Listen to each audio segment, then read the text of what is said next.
In this week's episode, we are joined by John Ferris, the Accelerator Community Manager at Ulster Bank in Belfast.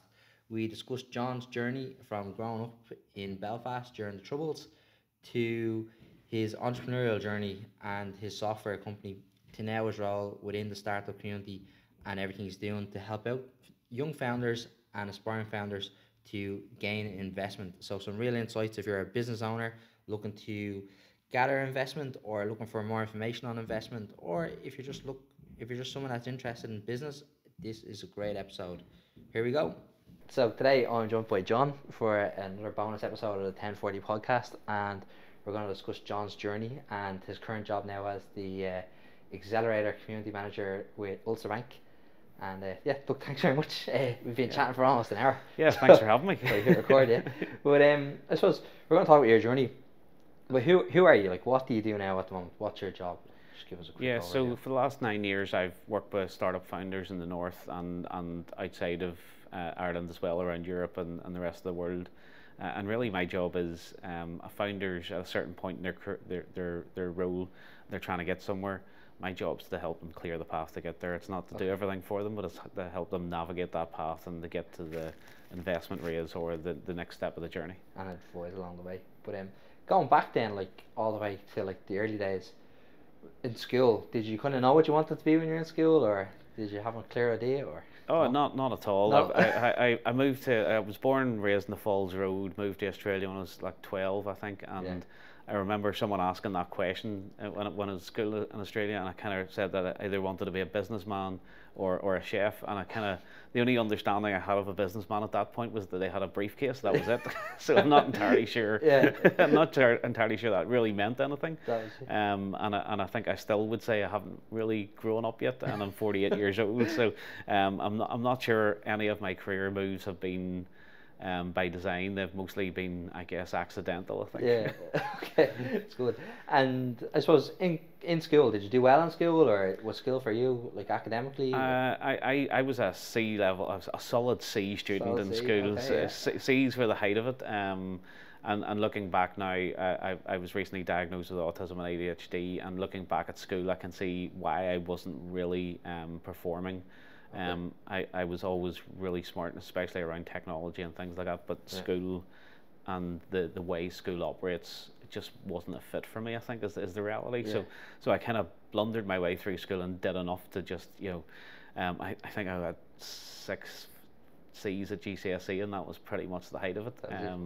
Failed Irish abysmally because I'd moved to Australia for a couple of years and learned Japanese when I was in Australia, so I'd kind of missed a bit. But I was lower average as a student. Right, is the best way to put it. That's fair enough. And coming back, did you do A levels then as well, or was it just GCSE? Yeah, I did A levels and did failed GCSE computers, but did A level computers, right. and then moved on to do a degree in computing and information systems at Ulster. So I loved computers, but I just academically, I think that kind of desire to just say, can you regurgitate stuff as opposed to do you understand stuff? I think when it came to coursework, I got really good marks. When it came to exams, where it was write down what someone has told you to say as opposed to what your understanding is of a topic, I struggled with that. And so I think when I got into the real world, I was an Apple certified engineer for a while, and part of I think you have to get like 95% or something in the exams to pass. But also in the real world, they know you can use the internet if you need to, because that's a tool you're going to use if you're doing the job. So I think once I got outside of school and was learning in a different way, I kind of started to shine a lot better than when I was in school system. And did you go to university then straight after school, or? Yeah, straight into university. Did a placement year at Nortel doing. I was kind of tech support, I guess, in Nortel. And came straight out of university and went to the US. So at university, at the time I didn't realize that I was being entrepreneurial, but I was being entrepreneurial. Yeah, because you're self-taught coder as well, right? Yeah, and I mean at university I sold hospital stock management systems to hospitals in the south actually. Back in the mid-90s. And when I left university, I seen a job advert saying, "Do you want to come to Pittsburgh and program for hospital stock management company?" I was like, "Oh, I've been doing that." So I kind of at university I was like building computers and selling them, and things like that, and selling databases and stuff to anybody who would give me money. And so, you know, I think that was the thing. I look back and go, that was me being entrepreneurial. But back in the, I guess, the late 90s, that was not something that Belfast was saying was entrepreneurial. Yeah, jeez, that's crazy. And did like going back to college, right? Did you finish college then, like a 4-year stint or a degree, and then move to the US, or? Yeah, I finished university and then immediately went to Pittsburgh, and the job was programming out there, and we were touching this earlier, you know, in the late 90s, putting stock management systems on the internet when most people didn't know the internet even existed was, in hindsight, a pretty cool job, but I was just really wasn't for me, I think. I had went from, I think, enjoying programming as in my own bedroom and doing stuff on a Commodore 64, then suddenly having to do it in a work environment, just something didn't necessarily fit for me, I don't think. And I struggled then. There was 6 of us went out, and the aim was to do 6 months and then come back, and they would open an office in Belfast, and we would all work there. Did you stay out in the US then for long, did you? 6 months, and when we come back, I just went, I don't want the job, because it just wasn't for me, and but equally I didn't know what was for me. And so what I knew at the time was technology, so I had lots of job interviews in Dublin and in Belfast with tech companies, and I was kind of going to them going, I don't, like, well, I need a job. So I don't know what to do, and I had put out my CV to some recruitment agencies, and I had done an RSA desktop publishing, but I'd failed it. So I just put it, I got a distinction, and I'm sure who's going to check. And about 2 days later, I got a phone call from a newspaper saying, could you come and do some graphic design? And I went into the North Belfast News at the time, which had just launched that week.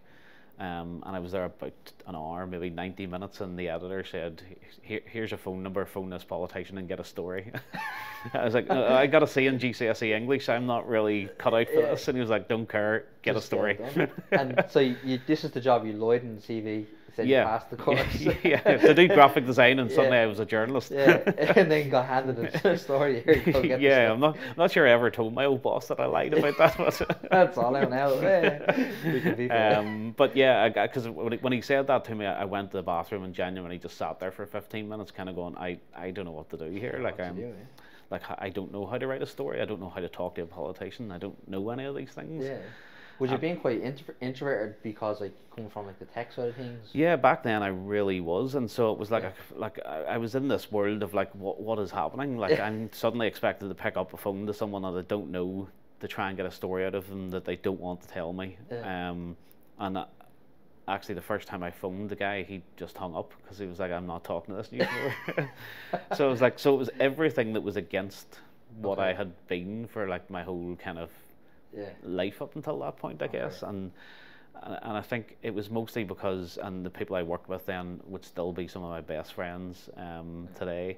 I think the only reason that I stayed was because I really liked the people and didn't want to disappoint them or something. And it was How did you get on with the story though? Did you get the story in the end? I got the story in the end. Was it but, good? It was an okay story, but it wasn't wonderful. But I think we were all finding our feet back then, and I think that like the kind of that first couple of weeks, like there was a couple of times we did overnighters because we just none of us had a clue what we were doing, and so we were all just trying our best to get a printed product out at the end of the week and go right and then start again. And so it was a fun time to, I guess, I just stayed in it because I think actually the reason why I really did stay in was I went from technology where you kind of don't really talk to people and you kind of do this functionality thing, and suddenly I was in a newspaper which had lots of parts of the city which were some of the most deprived parts of the country, and you were giving a voice to people who didn't have a voice. So some family that was trying to get a house because they were living in a place that had mold and damp everywhere, actually being able to challenge the government or departments about why they weren't doing anything about it, and actually getting something to happen for someone was probably the reason that I actually hung around, because I suddenly realized that it was pretty amazing to be able to do that and provide that kind of service for a community, albeit people don't see local newspapers in that way, but sometimes part of it is actually just giving a voice to people who wouldn't otherwise have it. So the kind of the passion project then kind of was the pull factor to keep you there? Yeah, I mean at the time, like the number of Catholics who were on the waiting list for housing in North Belfast was insane. And so you just seen that there was this imbalance in the community here, and so it was really giving a voice to. I always seen it as we were a working class newspaper. We weren't a Catholic newspaper or a Protestant newspaper. We were a newspaper that stood up for the working classes, was how I looked at it. And you know, if someone couldn't get something to happen because no one would listen to them, it was like, how do you give them a voice to give them that opportunity? What would it? Because like there's obviously two different communities. Obviously, would you have worked with like both communities in the newspaper, or was it just? Yeah, we really from day one wanted to make sure. I mean, no one was under any illusions that the newspaper that I was in was seen as a Catholic newspaper, or a niceness newspaper, or whatever way you want to describe that. But we looked at it as like, number one, people are people. Yeah. And so we were always interested in trying to get the actual story and from all sides of the community. And I guess today in Belfast, I think we still talk about two parts of society, but Belfast is such a multicultural, amazing place today, and I think that's come from us moving away from some of that stuff. But I think for me it was about, like, that's why I say working class, because like I remember we did a story on a small fruit shop that was the owner was being extorted by, I think it was the UDA or an organisation like that. And you're like, that's a guy that's just trying to make a living. That's a guy that's just trying to employ his family and feed his family. It's like, who cares what their religion is? It's about, like, why is someone trying to take money from you every month to just not burn your shop down? You know, I mean, that's what I cared about anyway, personally, was about, like, people and people's lives, and not about putting a label on someone. And so that was the approach I always took in it, and hoped that came across most of the time, I think. Was it hard to, like, I know you're obviously in the newspaper, but was it hard to stay out of troubles, or like stay away from, like, stop yourself from getting caught up in it? Like, was it hard to do that, or was it because you're like kind of more introverted? Like, I think because I was such a geek. I think I just never really. I mean, and moving to Australia and back kind of probably sort of peppered that a little bit with me, you know, not being around it. But you know, I think I was just too much of a geek and too much of a loner sometimes to kind of really be out doing anything. And I suppose when I come back from America, I was in a position of actually being involved in a lot of this stuff, but on the side of actually reporting on it. And you know, the first month I started was the Good Friday Agreement was signed. You know, so I mean, looking back again, what a pivotal moment in history in Ireland. You know, and you know, a bit like, you know, looking at the internet at the time, going, it's a bit dull. You know, little did I know, you know. I mean, for me, my career has been peppered with these moments of being involved in something which, like, looking back, you go, wow, that was incredible to be involved in newspapers at that time, in a time when print newspapers were really at their height, I guess, and you were seeing massive changes in the north, and how, as a society, we were moving forward. And you know, I was Ulster University ran a 25 at 25 program last year for 25 future leaders of tomorrow, as the 25th anniversary of the Good Friday Agreement. It was a real privilege to be one of the mentors for that program, and to mentor some of those people. But I think to sit back and look at, you know, 25 years ago, I was kind of wet behind the ears, no idea what I was doing. And how far Belfast in the north has come in that time. You know, it's really great to reflect on that sometimes, and I think we don't do that enough to go, actually, I know things sometimes are really crappy, but like we've come a huge and long way in those 2.5 decades. Prospering out there. It's doing really well. But you're in the newspaper, you decided to leave. Why did you decide to leave or move on? I was meant to be there 2 days, first of all, and I spent 15 years there. In reality, you progressed to editor as well, didn't you? So I like, my career in newspapers was probably 50-50, half in journalism and half in, like, I guess, business development would be the best way to call it. You know, very quick. I'm an ambitious person, and as much as I had no concept of what I was doing in journalism, it wasn't that long before I was saying to the guy that owned the newspaper, how can I become the editor? What do I need to do? How do I do it? And so at the time, I was when I became editor of the North Belfast News, I was the youngest editor on the island of Ireland.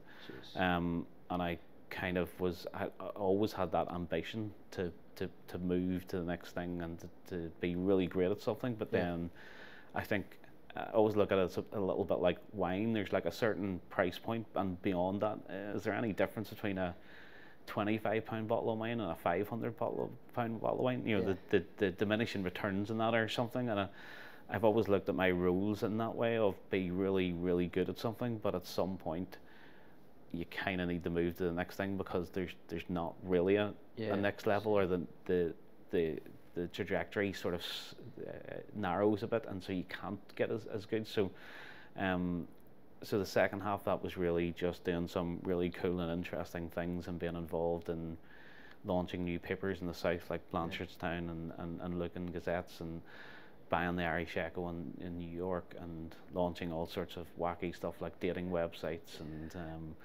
and photo websites. Yeah, because you were doing podcasts way before people. Yeah, podcasts are a thing. like I remember getting a podcast studio built, like in the I think it was the late 2000s. And actually going, and I think people in the building were looking at me like I was insane. But we'd always been like that, you know. I started a blog, and it was so new that we had to, nobody in the business knew what I was talking about when I was trying to explain it. And my managing director and I had to just go, let's just go and do a blog each, and we'll come back in a month and we'll show them what it means.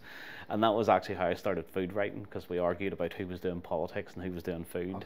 Because you transitioned then from politics then into food. Yeah, and I think, and well, my boss latterly became the mayor of Belfast and also the finance minister in the north. So I think politics was more suited to him. I was more suited to food. We both wanted to do food. I think I eventually won the battle. But back then it was actually really just to say to people, this is what a blog is. And so we were always quite ahead of the curve from a technology standpoint. And I think that came from a managing director who actually was quite interested in being quite progressive, but also my curiosity about stuff and technology and different things that were happening. And was that something that like you took from like the US, like from being out there for, I know you're only out there for 6 months, but like because you're out there for 6 months, did you see like the podcasting and everything coming online, or was it just later on down the line for just some different research? No, it was just later on. Just like I was always like the kind of person who was reading Wired magazine or stuff like that to see like what's the next technology that's kind of coming through. And I guess looking back, I've always loved storytelling, and it's the same. Storytelling's the constant amongst all of my roles, you know. And today with startup founders, actually a lot of the work I do with them is about telling a story, whether that's to raise investment or to convince someone to buy their product or whatever that is. And I always loved storytelling, so I was nerdily into when there was a new medium to tell a story, and like getting into that and how do you do that. And at the time I was really suddenly realizing that I always thought of myself as at best a mediocre journalist, until I found food writing and suddenly realized that when you're really passionate about something matched with that, suddenly it becomes a completely different thing. And so that's why I loved podcasting, because I think when I started food writing here, really in the north anyway, the only stuff that was about was like advertorial type, like restaurant reviews where everything's brilliant. And for me, what I actually didn't see in the north and that was seeing in the US at the time was like interviews with the people behind the restaurants, the owners, the chefs, the maitre d's, the people who tend to have just phenomenal stories behind them. And so I wanted to do that, and it's one of the reasons why I started podcasting and blogging, was to be able to tell those stories and to to talk about food and the stuff that I wanted to read or hear about food, Yeah. which is a bit selfish, but you know, that was my approach. This is what you're interested in. This is what I want to hear or Yeah. listen to or read, and I'm not seeing it elsewhere, so I'll just go and do it. Was my thought. Did you have much resistance, like in those days, of getting guests on, or allowing restaurants allowing you to kind of come in and have a look around and? At the start, it's like everything I kind of look at when you're trying to build a network, for example, in a specific industry. Yeah. It's like you can't go from nothing to top of the tree. Yeah. And so for me, the first 6 months a year was starting to build relationships in Belfast and get local chefs on board, who then got you slightly bigger chefs, who then got you slightly bigger chefs. And I think it's just taking that approach that you can't go from I know nothing about this to I'm suddenly going to be doing all this stuff over here. I think it's the taking a staged approach, and I always find when you interviewed someone cool and interesting, asking them who's the one person you think I should interview next, and then getting them to introduce you, which then sort of creates a cycle of where it kind of snowballs. And I think that was always my approach to it. I don't think at the time I thought it was a methodical approach, but like looking back, that's what I was doing. And that meant I went from that to like sitting in Noma the day after, it was 2 days after it was voted the world's best restaurant for the second time, and experiencing food that I'd never tasted in my life, including some weird stuff like reindeer tongue and a live prawn. But then being able to go behind the scenes in the restaurant afterwards and actually be given a tour. And so those are the bits of stuff in food that I just loved, because I could go and talk to people about it and hear the real stuff that's going on in the background. And there was an Irish chef who worked in Noma at the time who came down and talked to us, and their approach, I've always liked their approach because it's quite innovative, like the startup world. You know, anyone in the restaurant or anyone in the whole building can come with an idea for a dish. And the guy was telling us his first dish he'd went to them with was a raw potato dish. It's like the most Irish story you ever hear. And they were like, everyone was like, this is a disaster.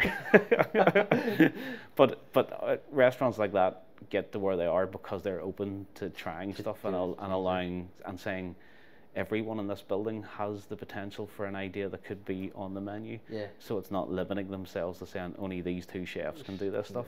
And so being open around that inclusivity of thought was really why I think places like that really worked. So for me, that was the kind of thing I just loved being around and being involved in. Would you be paid like to do things like that, like write the articles for the restaurants, or was it just in the newspaper sales and that was just like an advertisement? It started as a blog that was mostly me rambling about stuff.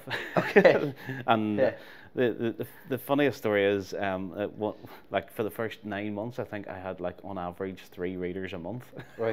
And about 9 months in, I started getting one person who started commenting on it, and I was oh wow, amazing. And then about 2 months later, one of the guys in the office went, look, I'm really sorry, but I just felt so bad for you that that I created like this fake personality. And so for the first year, like no one read anything.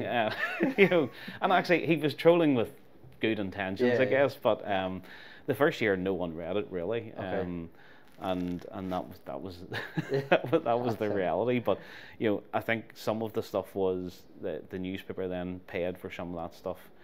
Really, a lot of it, especially the more expensive things like the world's best restaurant, I was footing the bill myself for that. Really? Because I still love experiencing restaurants like that today. And I think, you know, back then when someone asked you to come and review a restaurant, it probably in hindsight looking back, my autistic side just doesn't have the ability to not tell the truth or not be like just say this is what I think of something.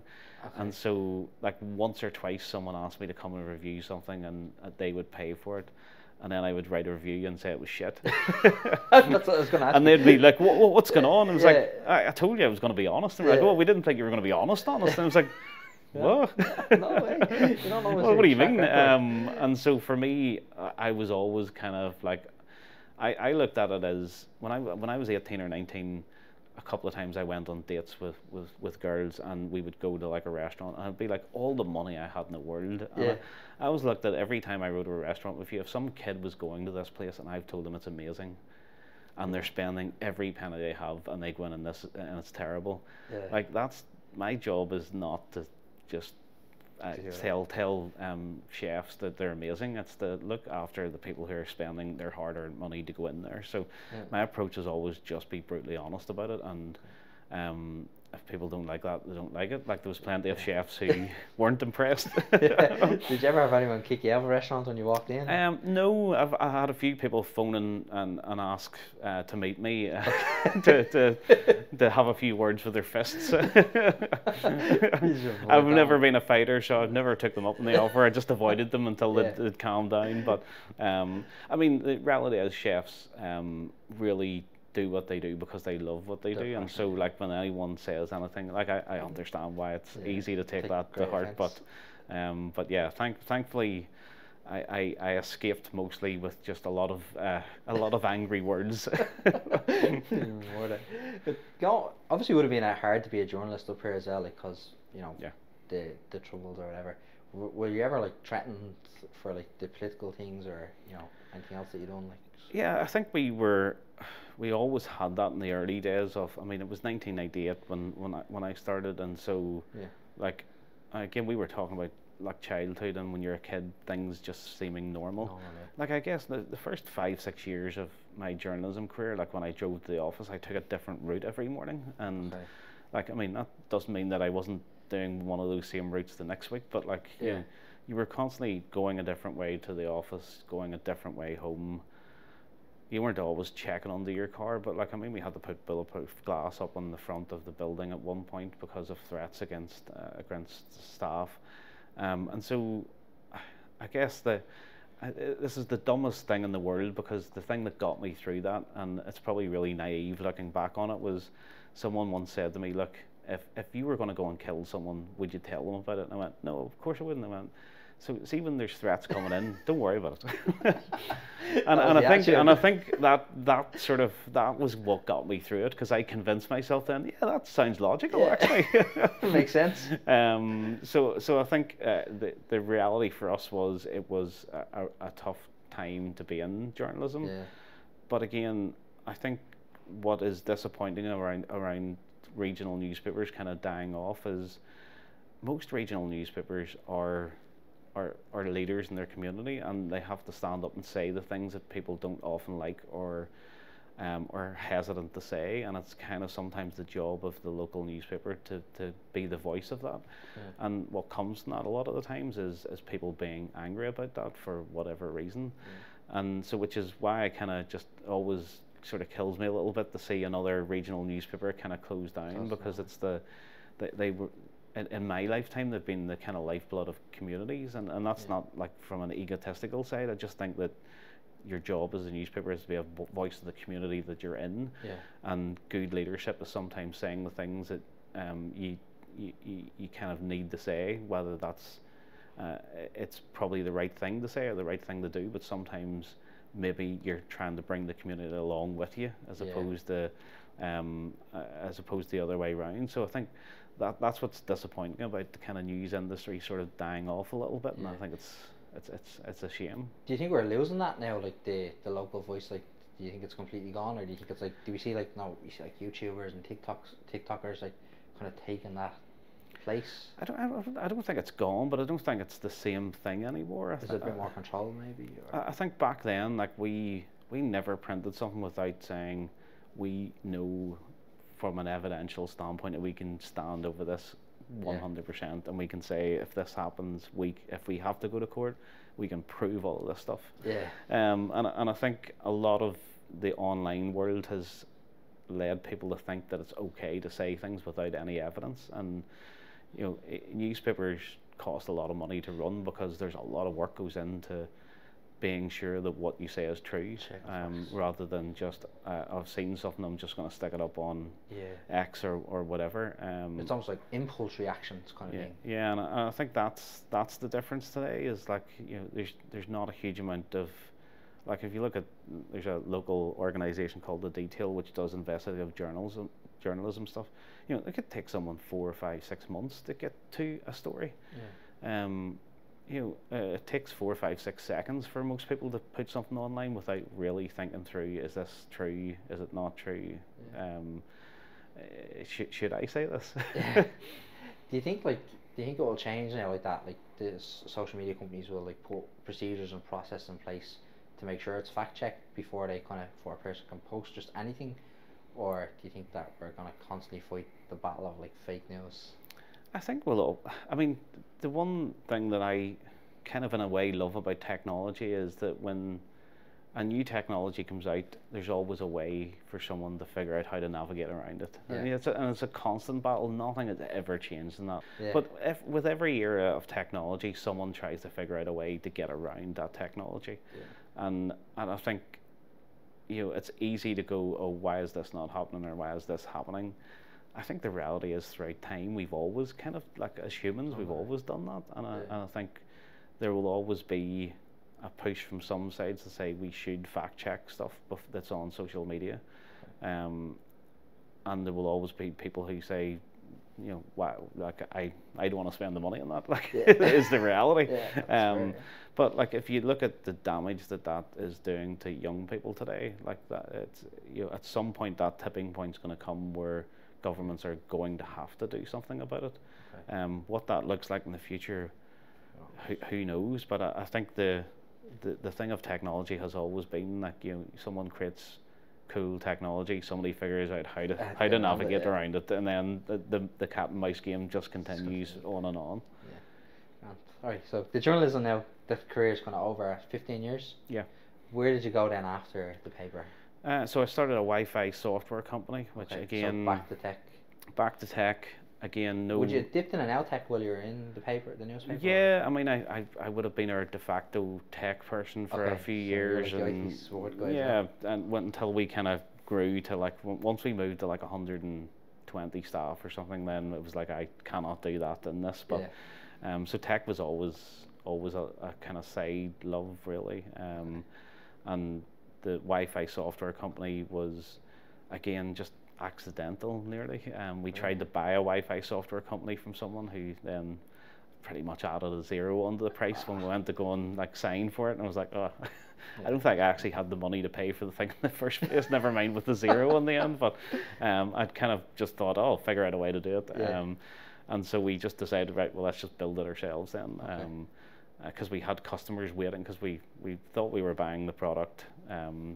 Someone was trying to get out of it and just wanted to retire, basically, and so we had lots of customers, and then we were like, oh, right, we've got to go and build it ourselves then. And that was just a journey of realizing, like, it was Startup 101 of everything that I talk to people about today of what not to do. So listen to your customers. Didn't do any of that. Didn't listen to a customer. What does a Wi-Fi software company actually do? Sorry, before. So if you're in Starbucks and it asks you for your email address and your phone number and stuff to get on to Wi-Fi, that was the bit our software did. So really, it's authenticating who you are. And for companies, that's really important because it allows them to kind of know who's on their network.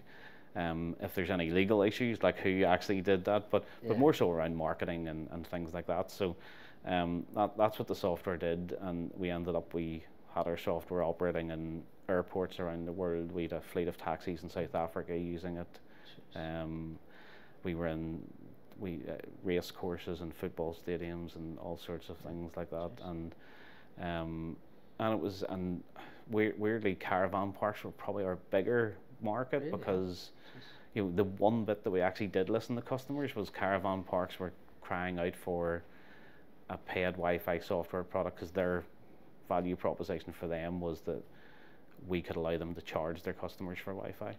But most places had, if you have 4 people in a caravan, you got you paid £30 and you got access for a device. But if you have 4 people in the caravan park, are you going to pay £120? So the fact that we were able to create like a family pass for them kind of, I think, meant that we realized, oh, listening to your customers, what's the problem they have, and actually solving that suddenly made it really easy to sell. But and we were talking to some really big companies, and we were on the point of going for investment, and I think we kind of were just too slow and too small thinking. At the time we were talking to investors in Belfast. Our biggest competitor at the time raised, I think, $5.5 million pounds and brought in like the vice president of Cisco to take over. Oh, okay. And I'm like, I don't know what I'm doing. Yeah. And I'm out looking for like 100 grand investment here. Yeah. So I think a lack of ambition and a lack of knowledge of what we were actually doing kind of stunted, just being so focused on functionality rather than what value are you providing to someone and why do they care about what you do. And I kind of just got to the point where I never really got excited by Wi-Fi. And when you're in a startup and every day's a slog, when you don't love or are passionate about that thing, it's really hard to wake up every day and go, whoo, let's get excited again. And so for me, there just came a day where I woke up and went, I don't know if I can do this anymore. And started talking to people, trying to convince them to convince me to stay. And I couldn't find anyone who could give me logic to make me stay. And so I just went, right, I better go and figure out something else to do. And did you just like kill the company then at that stage, or did you sell it, or did you get bought? No, my business partner stayed on and took it on, and I kind of just left them to it. And to be honest, it was kind of the low point in my career, because I kind of, in a way, it felt like a huge failure. I kind of went into it thinking we would grow this amazing business and kind of come out of it, I guess, admitting that I hadn't been able to do that. So it was a pretty low point in my career, and I had 2 young kids at the time, and I struggled for us to stay afloat in those 3 years, and so I sat probably about a couple of 100 yards from where we are now, having applied for, put my CV in for a job to run an accelerator program for a social enterprise that was coming to Belfast. And I kind of sat in a coffee shop. My wife had texted asking, are you going in for the interview? Because when I'd applied, they come back and it was one of those full day things. It was like a 9 to 5 p.m. job interview. So there was like 6 or 7 different elements to it. One of them was standing in front of everyone else in for the job and presenting for 10 minutes. And doing all these like group work things, and so it was like I was at the lowest point in my career, so I just felt really down, and I kind of was like, I don't think I'd never really been the person who was standing in front of a room presenting. And so the thought of standing in front of a room full of people who were all in for the same job as me and having to talk about something in front of them just made me go, ugh.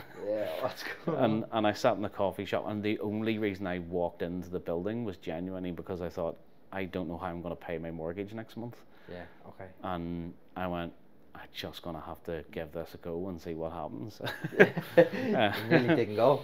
And, because the last part of the interview process was a second interview, but I think there was something like 12 people on one side of a board table and me, and so it was a really tough process to get through, but it was pretty quickly realized that like getting to help other people and other founders is a real privilege in life, because actually you get to play a part in someone's journey. And we've now had 1,000 companies come through our program that since we launched back then, and there's been some amazing companies that have created solar thermal panels that are like about to go out across the world. That is came from West Belfast, to tech products, to people who are working on robotic limbs, to the really fun stuff. I think we've had 7 ice cream companies. 7? Yeah. So, and so you kind of, because we're sector agnostic, we just get this wide range of some amazing companies that you kind of, we've got a company that's created an app for 999 emergency services for people who are deaf or hard of hearing to be able to contact if they need the fire brigade or ambulance or something to come out to them. A huge amount of purpose-driven stuff in there as well that actually is making an impact in society, and that's all founders doing something amazing. Like I'm this little bit part player in that, and the same as our team here. But it is like a real honor and a privilege to be part of those journeys, even in a tiny small amount, because you get to see that stuff happening from the inside and from the start, and to be involved in it. I suppose if someone like when it was social enterprise, but then Ulster Bank took over, was it?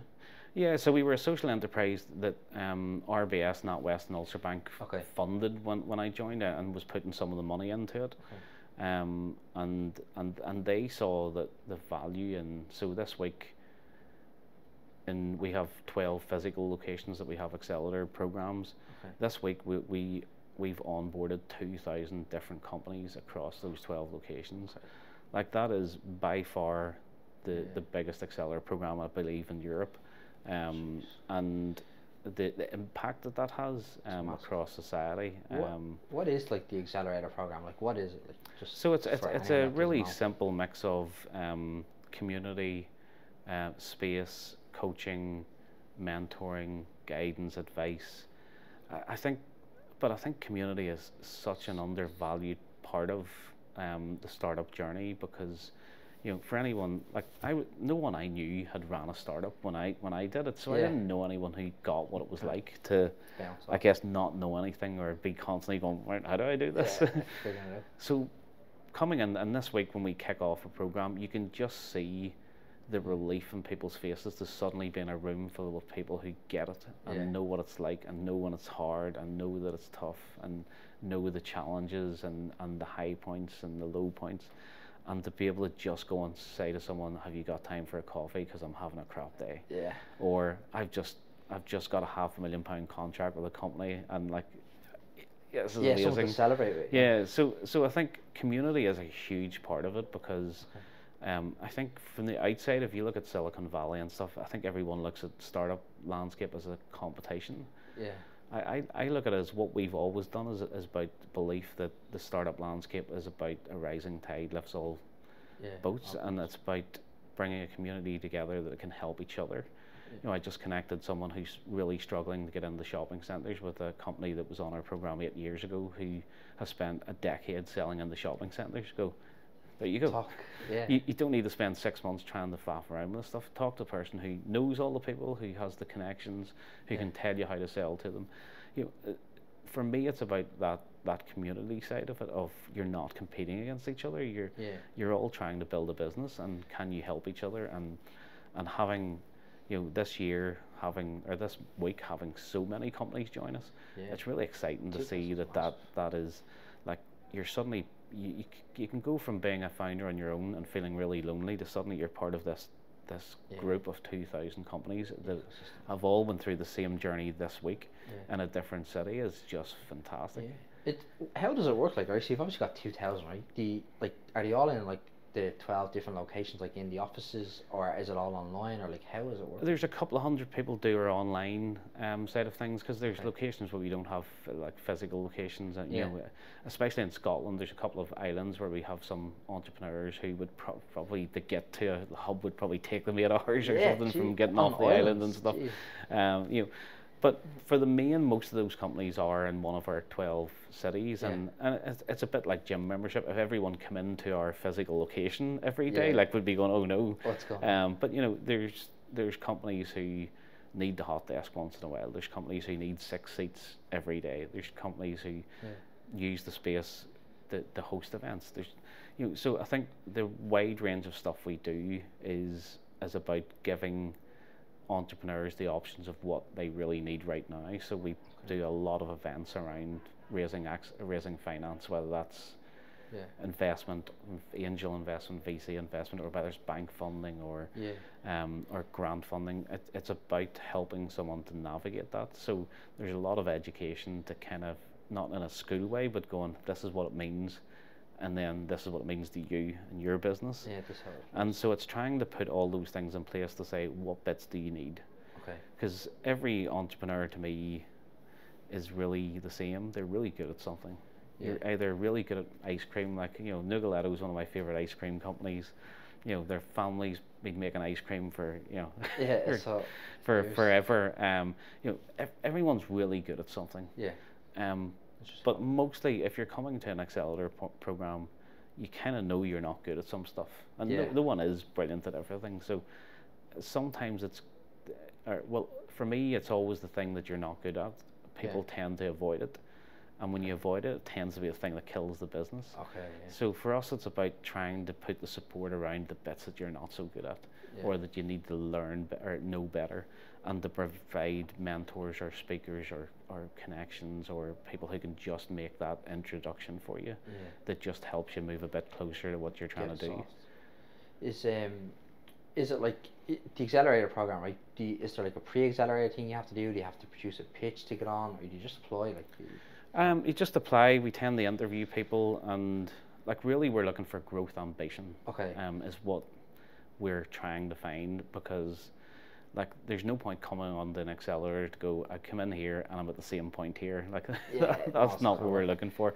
Are we looking for everyone? Is it the pitch for investment though, or is that the end goal really? Or for some people, yes, but for others, I mean, if you look at the reality in the US, the number of tech companies that exit and get to what is seen as the startup path is this exit.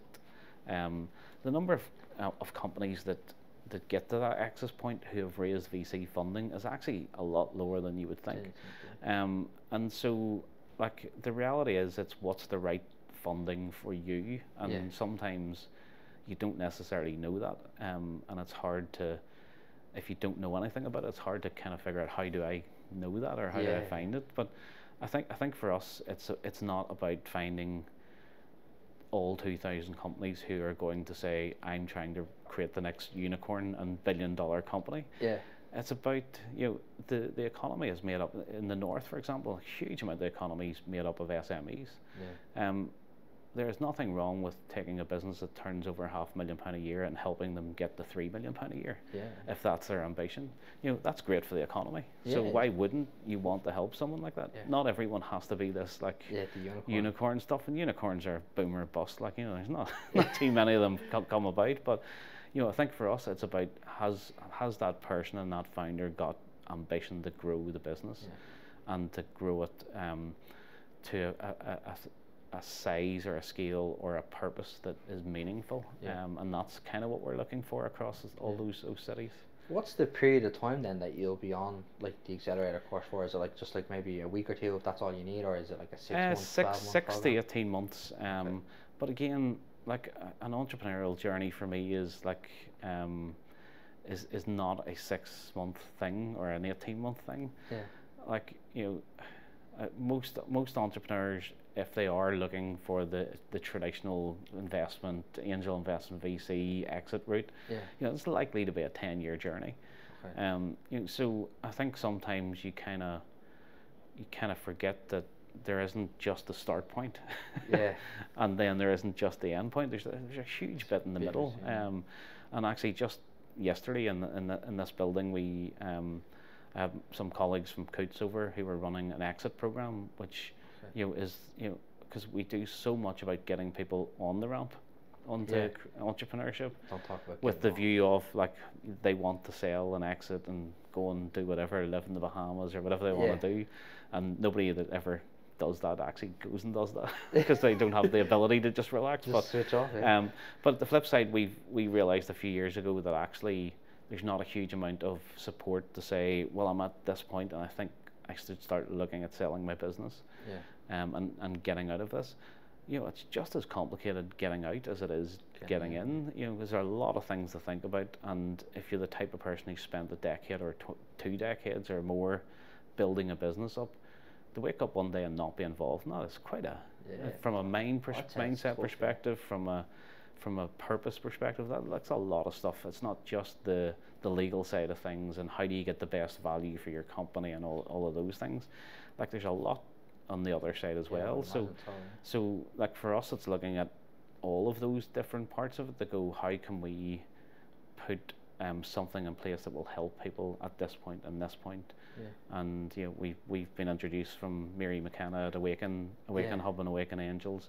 One of the wonderful things I get to do in the bank is every year since the Rose report on female entrepreneurship came out 5 years ago, is giving some money out, pots of money out every year to social enterprises and charities who are looking at how do they get more women to start a business. And seeing companies like Awaken take that small pot of money and like really rinse it dry to get so much value out of it is phenomenal. And again, it's it's back to, you've got people who are really passionate about making an impact, and like just giving them that little bit of cash and I guess confidence in themselves to go and do that. As a bank, for us, it's about how do we drive that economy, and part of that is knowing that it's not just us. Like there's loads of other people who play that part. And I'm just about to send an email actually this afternoon about our last pot of money for this year, and that'll mark 15 different organisations we've given money to start a programme for female founders in the north. And like the reach of that is just phenomenal, and that to me is, again, it's a real privilege for me to be able to do that, because I'm not doing the hard work like Mary and Denise and Sinead and everyone else and Claire and everyone at the team are off like busting out gut to make things happen. Again, we're just the little tiny bit at the side that's like a bit of a cheerleader, a bit of help when necessary, but like is just there to be along on the journey and hope that we can help in some small way. Is the purpose of like the Ulster Bank being involved in this particular program that they get first dibs on like investments into businesses, or is it an open playing field for whoever feels like is best matched to whatever company? Our job has always been, like in the north, from a business perspective, we have the biggest market share of businesses in the north. For NatWest, the same. For us, this is about driving a better economy, and more and better entrepreneurs drives more money into the economy. That means like the bottom line for us is better. For us, it's about the purpose-driven side of how do we make help entrepreneurs be better, and will we make money from that ultimately? I guess so, because a better economy, when we've the largest market share, means we'll get a better share of that prize. Like I see my job is to put someone in front of the right funding source at the right time. And the right funding source is the right funding source for that person. If that's the bank, great. If it's something else, great. But it's what's right for that entrepreneur. And that's I mean, the reality is, if you think about 12 locations, we've had 1,000 companies through our program here. The other locations have had similar amounts, if not more, in London, for example. So within the next year or two, we'll be closing in on 20,000 companies that have been through our programs. That's a lot of people who, and most of those companies, when you speak to them, will talk about, there's a company locally called Located Locum that do match pharmacies and pharmacists, and they came with an idea to us in our very first cohort. They've still got a big check on the wall where they want to pitch competition with us. That really was, I guess, the catalyst for them to be able to leave their job and go full time in it. And I think there's something to be said as a bank to being part of that journey. And I think that's the thing that fills me with pride is I don't think I would have applied for a job in a bank had I seen this role come up in Ulster Bank at the time. I applied because it was a social enterprise and I felt like I could make an impact. 9 years later, it still feels like my job is really working for this kind of part of the bank that's nearly like a social enterprise, because our job is how do we help that company to be really good at what they're doing and deliver on their purpose and their vision. Is the building nicer now, or is it the same building that you're in? It's definitely nicer. It's definitely been renovated recently, so it's definitely a bit nicer. But once someone's like, sorry, out of all the people that went through like the Accelerator program, how many have got funding, and is there many that have kind of went on to become unicorns, or? We've not had a unicorn in Belfast yet, but I mean, like in the time I've been here, I've helped founders raise, I think, somewhere in the region of about 70 million in funding. That's all founders like across the board kind of thing, or? A mix of, like, because a lot of founders don't want investment. Like a lot of companies we deal with today, in the early days, all of our stuff was early stage startup idea stuff. Today we've like a handful of companies that turn over more than £1 million, and they're trying to grow from 1 to 10 million or whatever that is. So a lot of companies that come to us don't necessarily want or need to raise investment. They just need more stuff.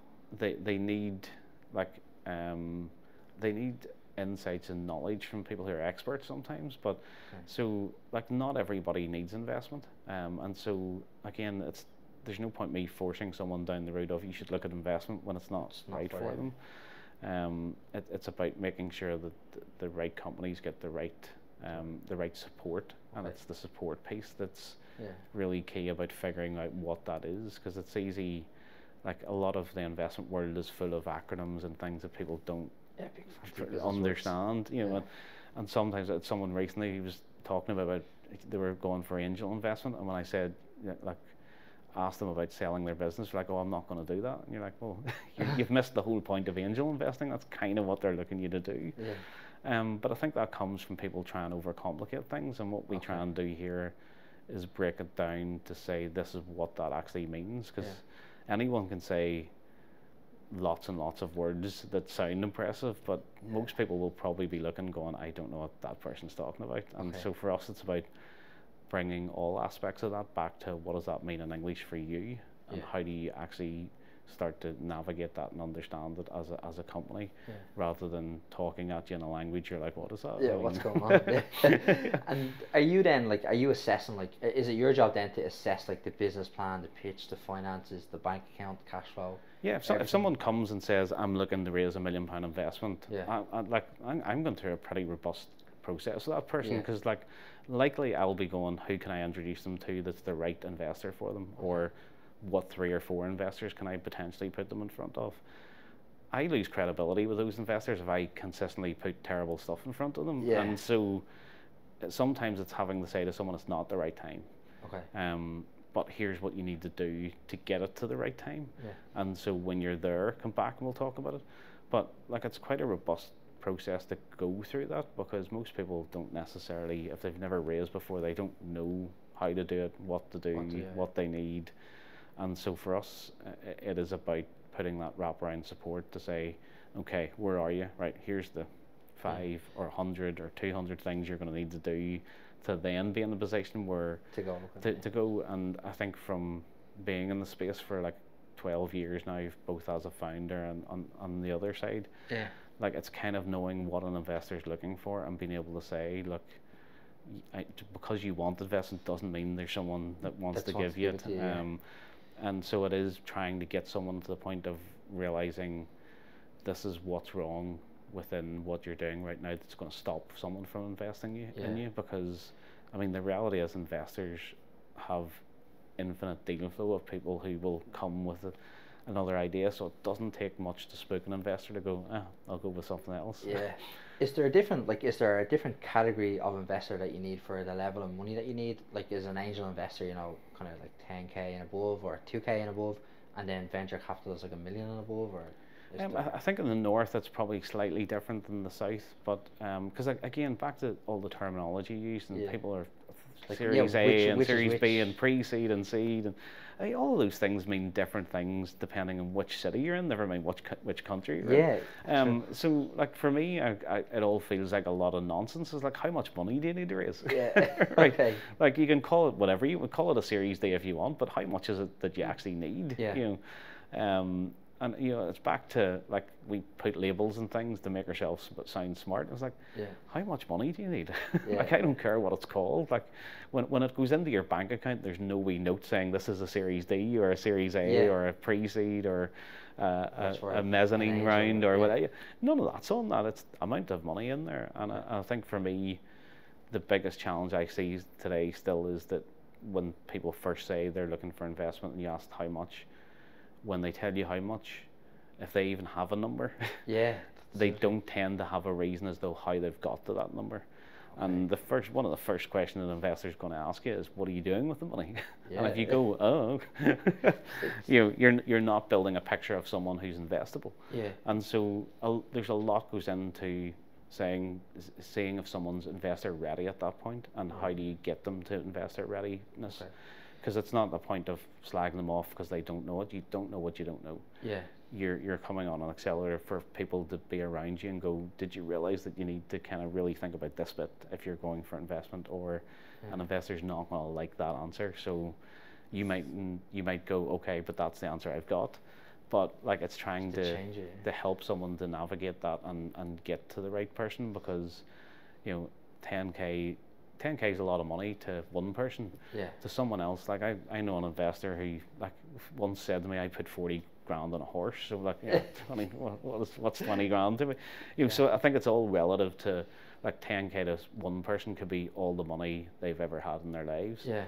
And 10k to someone else can be like a bottle of wine, and I think for me it all comes back to what's the right route for that company, and how much do they need, why do they need it, right? Who's the right people to be involved in? Because investment's the weirdest marriage in the world. You're getting married knowing full well the best outcome of this is getting divorced. Yeah. And so but you still have to be married. Yeah. So you've still got to get on with the person, be able to sit in front of them, be able to be challenged by them, to be able to go to them when you think you're having a rough day and you don't know what to do.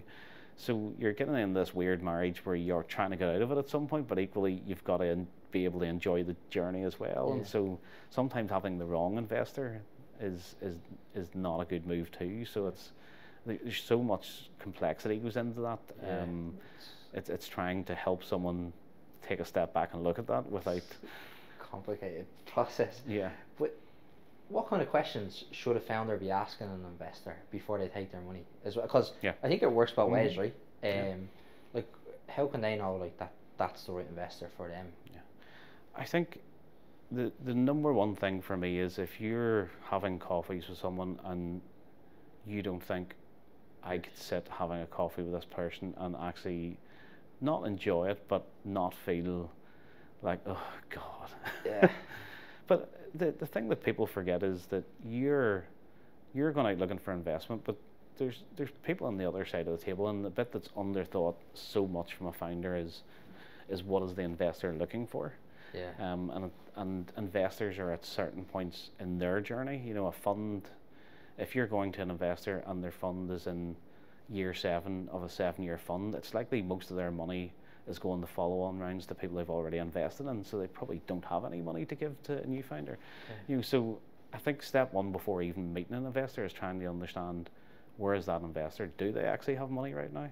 What stage of the journey? Because if you think about it from a simplistic standpoint, if you are launching a fund that's a 10-year fund, and you're in year 1 and you're meeting someone on that fund in like month 1, like that's the best part of that 10 years, because we've got all this money, that's amazing. Yeah.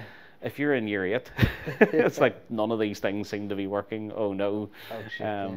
So I think step 1 is understanding the investor and who they are and where they are in their journey. Okay. But like I wouldn't be afraid to say, like, to not ask them to speak to some of the people that they've invested in, but to look online and see who they've invested in, and go and approach people randomly to see what it's like to work with that company. Because if you say to an investor, can I speak to 2 or 3 founders, they're going to put the 2 or 3 best founders that like them and it's all worked out. You go and find some founders that have had crappy experiences and see, because the reality is, probably 8 out of 10 founders, it isn't going to work. Yeah. But I think it tells you probably a lot about an investor and how they deal with the companies where it doesn't work, as much as it tells you about how they work with the 2 companies or the 1 company that does make it. And I think going and speaking to people who have been through that journey with them, without getting the rose tinted glasses version, like, will tell you what it's going to be like, because you are in a relationship, and it's really important to not just hook up with someone because they're the first person that looks at you. Money, and it's also like, you probably need to decide if you want the person in your business, like working alongside you, or like if they're going to be passive and kind of leave you alone, you just send a report kind of once a month kind of thing. Is that basically how it would work? Yeah, well, I guess, back to that simple reality, money's money. So when an investment comes into your bank account, they want the back. It doesn't matter who gives it, there's a number in your account. Yeah. But for me, finding the right investor who adds more than the money is really what you are actually looking for. Because if you've got an investor who either has been in the industry that you're going into, or has a huge network in that space, or whatever that is, who can open doors for you, like that is just as valuable as the money. And so if you're faced with just money or money with support. Like I know what Take which the one I support, want. yeah, probably nearly more valuable than But the again, money it goes itself. back to talking to people who've been through those VCs to see, are they actually delivering on that, and do they do what they say they're going to do, so that you know that if they're saying, we know this industry, we have all these people we can get you in front of. It's the classic Dragon's Den stuff of love what you do, but I'll take 40% because like I can put you in front of the Tesco's in the morning. Are they giving up like I know I asked you earlier, but are they giving up like much of the business, like, or a high stake of the business to receive an investment, or does it depend on the amount? It's all relative, and I mean at the minute we're in a little bit of a period where there's the investments. The number of investments are down a little bit, and so there's, I think we'll come out of that next year. But the reality is, you kind of, every investment is slightly different, and that you've got to figure out what you're willing to, because people call it giving up this chunk of money. Someone is investing money to be part of the journey. You're not giving something up. The negative connotations of that for me are always like really strange, because founders talk about it like they've just killed someone and like they're going to bury them. It's like you're actually bringing someone on to the journey who's paying you for the privilege of jumping on that. Whereas the founder approach is normally to go, I'm giving this thing up. Well, 50%. I think you probably say like 50% of a business is better than 100% of nothing.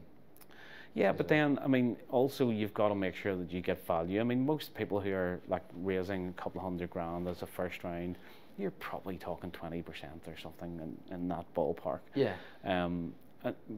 The reality is, you want to, if you are going into it with a view of exiting, you want to, when you exit, actually still have some of the company.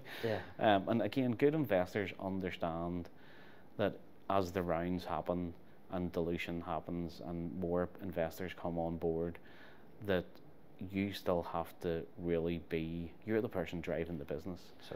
So you've still got to want to drive that business. So most good investors realize that there's a point where an entrepreneur kind of will start to lose the interest in doing this, because they suddenly start to feel more like an employee than the owner of the business because of percentages. So all of investment is this little sort of weird battle of trying to not give too much but not take too much, and I think it's healthy to have a tension where everyone feels a wee bit like they've been done over.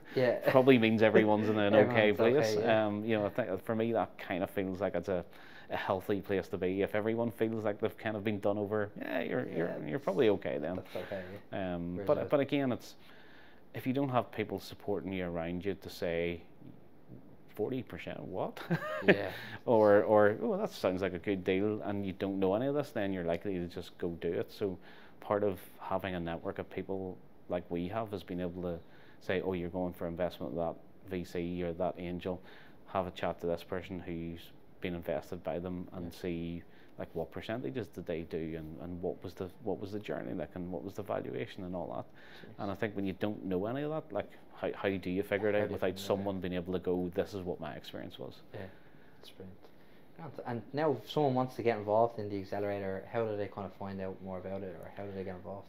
If they find me on LinkedIn, get Put hold of John Ferris on description. LinkedIn and give me a shout. I think we're pretty much just an open organisation who wants to help as much as possible. And John, then, right? So what's next for you? God knows. I've been writing a lot about autism and ADHD for the last 6 months, just as an adult going through that journey. So I'm enjoying writing again, albeit it's about a topic I really knew nothing about when I got diagnosed. So a lot of it is is trying to figure this stuff out as I go along. Was it a big shock to the system when you were diagnosed, or? I think it was more. That's what's been going on, right? So I think for me, I've never been someone who can sit and do nothing. So I'm always like, I was involved in a program with Department for Business and Trade for about 18 months there, trying to find scale ups around the world to move to the north, and open their headquarters here. I'm a scout for Ada Ventures, looking for founders in a really specific kind of investment world. Yeah. So I'm kind of always doing 4 or 5 other things at the same time. You know, we've already touched on Awaken Hub and Awaken Angels. I'm a big sister for the organisation and help some of their founders out. But always trying to do more with Mary and Denise and the team. And we'll continue to torture Sinead and the rest of them about what can I do to help. But I think for me, it's you know, as you've heard from my career, none of it's been planned. It's all been a bit wacky and weird, and so who knows what the next wacky and weird direction will be. It's one of those jobs that probably everyone would love, because you get the experience of being the entrepreneur, helping the entrepreneur, but insights into different industries. But then like none of the heartache really, you know, the sleepless nights. I think well, yes and no. It's like I always looked at my own startup journey as like a roller coaster. You know, there's times where you're going down and you're screaming and going, what the hell am I doing? And times you're going up going, this is amazing. Actually being involved in an accelerator, because you kind of are either in it or you're not. And if you're in it, you're engaged in people's lives and their vision for what they're trying to do. And I think the thing for me is, when you're a startup founder, you come off that roller coaster at some point. Whereas for me, when you get to when you get back and the thing comes up and you get off the roller coaster and other people get on, like when you're in this job, you're just the thing stays down and you just go back around the roller coaster again. You know, so for everyone else, they're getting off, but you're just back on another journey. And there's days where you speak to one founder and they say, I think we've just got 500k confirmed raise. And then you speak to another founder who's going, I think I might have to close my business down. You know, so I think the reality is, when it's your own thing, you've kind of got this up and down, but there's kind of like an off ramp or a stop point for that for you. Whereas in this, I guess, if you actually do care about what you do and care about the people that you're trying to help, like it's tough not to have both the lows and the highs with that. And the highs are great to be involved with, but the lows, it's really tough to have to see someone go through that as well. So, but you know, the highs make the low always outshine the lows, and it's a privilege for me and the team here to actually just be involved in that. To get it done. Is it? I know I was saying to you earlier again. But is it a hard process for you to go through when you have to kill a business or kill a business idea and say, look, it's just not going to work? We've seen it 1,000 times. I think it's more hard to figure. Like in this world, sometimes there's a lot of focus on investment and you know, a big contract or you know, increase in turnover. It is just as important to get someone to realize it isn't going to work and to move on to something else. Well, that's a different business. Like sometimes we'll say, that's a great founder, but it's not that business. You know, it's that they're going to learn lots from this business, and you know, the next business they'll probably have learned so much. Like a bit like me, I messed up everything. But like you sometimes see a founder and go, they'll be really great at something, but it's just not this. Can you spot that now early on with experience, or? I think you can see whether something has, like, for me, it's all about the right person, right product, right time. So you come to the market at the wrong time with a great product. There's no, you know, for companies where you have to educate a market, that's such an uphill battle, because you need so much money to be able to do that. If you're coming to a market and you're the first to market, that sounds great, but if you're the person who has to educate the market on something, that's a lot of money that needs to be spent. So being in the right place at the right time is necessary, but also, and I think people always debate about this thing about luck. I don't think there is a debate. Luck is like, there's luck all around us. You've got to spot it and you've got to take the opportunity, is what it is. There's opportunities there, people take them or don't take them. And I think that's what makes the luck element of what you do. You know, I was really lucky because I was in this room. Well, you made a decision to go to that event that meant that you were talking to that person or whatever. And I think all of that plays a part in it. But for me, it just comes back to the founder. If you get a founder that you go, that person's just got it. And you can, it's palpable. You can, like, I guess I must have interviewed probably 2,000 companies now for the Accelerator. I can still tell you about the times where some of the great founders we've had were interviewed because I remember it. Yeah. And I remember sitting thinking, oh yes, this is great. Because the founders made me go, yes. What is it? Is it just the passion behind the product? Is it like the individual? Is it the background? Like, what is it? Passion's not overrated, but passion's an overused thing in it, because like genuinely it's execution. Okay. Because all the ideas, all the stuff around it, if you can't execute on it, it's never getting anywhere. And I think there's, like, that's the unsexy bit of it, is execution's the non-sexy bit. Right? Talking about like having all of the, I'm so passionate about this. You know, it's a bit like the X Factor. Everybody thinks they can sing. Then when you hear it, you go, what the hell is that? You know, everyone's passionate about their business. That does not make that a viable business. You know, and I think it comes back to me every day of the week. I take a founder that I go, I buy into that founder over anything else, because they need to be the one that delivers this and has the vision and sticks to it, or pivots if they have to. But also, most founders are doing stuff every day that they don't know how to do. So does this person have the ability to figure stuff out? Are they the kind of person that blames everyone else when things go wrong? Because actually, there's no excuses in the entrepreneur world. If you're in a big business, there's always someone else who will mop it up. You know, there is someone to fix it.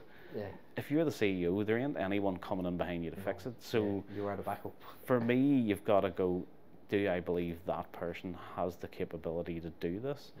And is every interaction with that, you know, it's the same with investors. There's always this debate of, don't talk to an investor too early, or it's never too early to talk to an investor. In a way, they're both right. Because for me, every interaction with an investor is either adding credit to your stock or taking it away. So I don't think it's ever too early to talk to an investor, but I think you need to remember that every time you have an interaction, they are either going, or they're going, oh. And so your job is to make sure they're constantly thinking, that was pretty good. Or they said last time they were going to do this, this, and this, and they've delivered on it, or it didn't work, but they've explained what they thought went wrong and what they've done to fix it, as opposed to going, everyone else is a mess, nothing to do with me. You know, and I think there's something about, like, really back to the journalism stuff of being able to spot whether someone's trying to bullshit you or pulling the wool over your eyes. You've got to be able to like, journalism is a great leveler for getting you to understand people.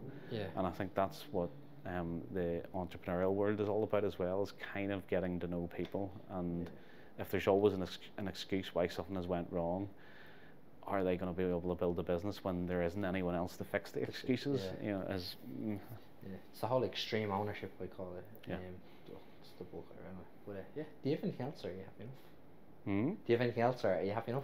No, I'm good. I think that was a great conversation. So thanks very much. Thanks for having me on. Look, thanks very much. So if anyone wants to get in touch with John, just hit him up on LinkedIn. I'll link it in the comments. And thanks very much. Do you have an email as well, do you? John.ferris@ulsterbank.com. Perfect. Thanks very much, John.